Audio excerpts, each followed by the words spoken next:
दोस्तों, क्या आपने कभी सुना है कि अंधेरों ने उजाला नहीं होने दिया? अगर रात है तो सुबह का आना सुनिश्चित है। गर्मी है तो सर्दी का आना भी तय है।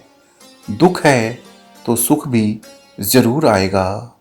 जीवन है तो समस्याएं भी आएंगी और समाधान भी मिलेगा, क्योंकि समय का पहिया घूम रहा है।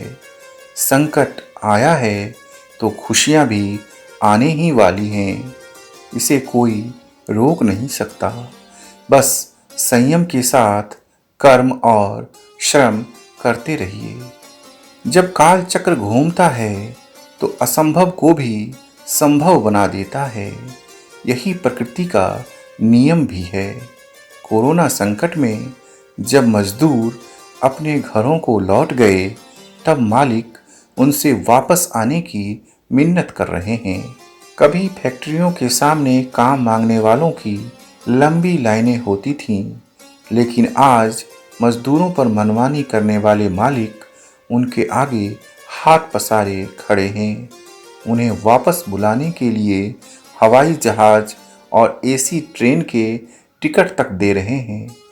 कई कारोबारी तो डबल सैलरी और एडवांस की सुविधाएं भी ऑफर कर रहे हैं। कभी मजदूर मालिक की रहम पर जीते थे, लेकिन वक्त का पहिया घूमा तो मालिक मजदूरों के सामने हाथ पसारे खड़े हैं।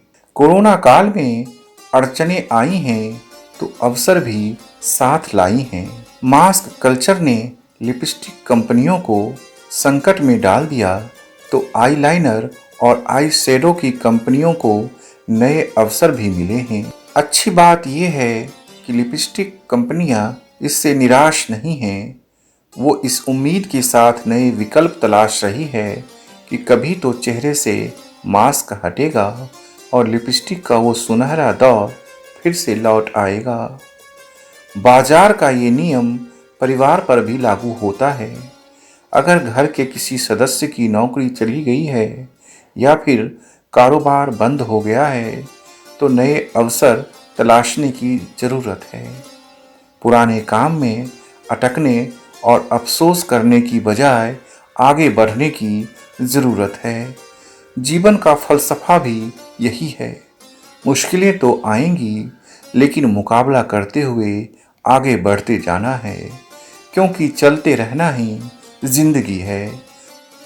जिस तरह बाजार में एक फैशन खत्म होता है तो दूसरा आ जाता है, उसी तरह जीवन में एक मुश्किलें खत्म होती हैं तो दूसरी आ जाती हैं। ये एक सहज और स्वाभाविक प्रक्रिया है। जिस तरह बाजार में तमाम उतार चढ़ाव को सामंजस्य और संतुलन से निष्क्रिय कर दिया जाता है, वैसे ही जीवन में भी आशा और निराशा के बीच सकारात्मकता से संतुलन बनाया जा सकता है। आपके और आपके परिवार के स्वस्थ और सुंदर जीवन की कामना के साथ मैं अद्वैत आपकी अनंत ऊर्जा को प्रणाम करता हूँ। जय हिंद, जय सनातन।